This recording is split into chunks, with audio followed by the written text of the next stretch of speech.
So ayun guys, karating ko lang galing sa trabaho guys. So, pagod bumaba ako ng damit ka maano yung pawis.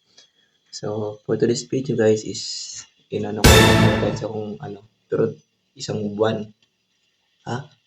Mag-isang buwan guys yung alkansya ko guys. So, muna. Kasi dito tayo guys. So, kailangan ng bayaran ng bill ng kuryente for tomorrow. Tomorrow. Ayan guys, kaya ito guys, binuklat ko muna yung alkansya ko guys. So, papalitan ko naman siya pag nagsahod na ako. wow! Kung magkano yung naipa. Tapos ito nga guys, kasi guys. Ayan guys. Ayan, so ito yung naipon ko guys sa buwan guys. So, ika-count ko muna guys. Update ko na lang mamaya kung ilan yung naipon natin. Kasi kailangan kong bayaran ng kuryente guys is nasa 800 something.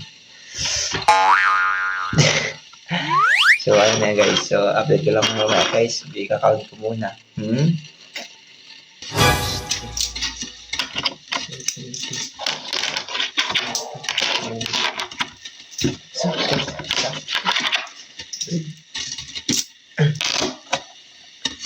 Yan. So, ayan na guys. Thank you Lord. Survive yung bill ng kuryente natin guys. So, yung naipon ko pala guys is nasa 800. So, kunti na lang yung idadagdagan ko. Thank you Lord. So, yung dadagdagan ko guys is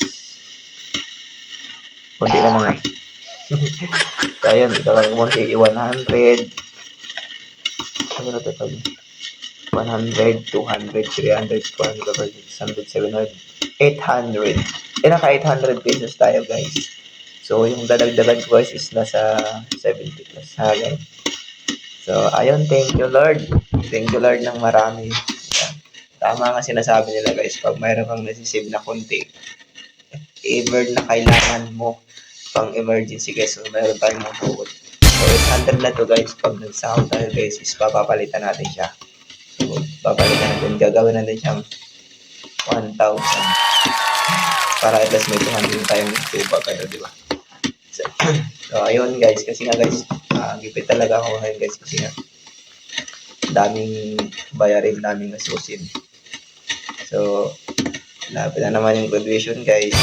Ayun, examination na naman. So, ayun, thank you Lord. Ano ko guys?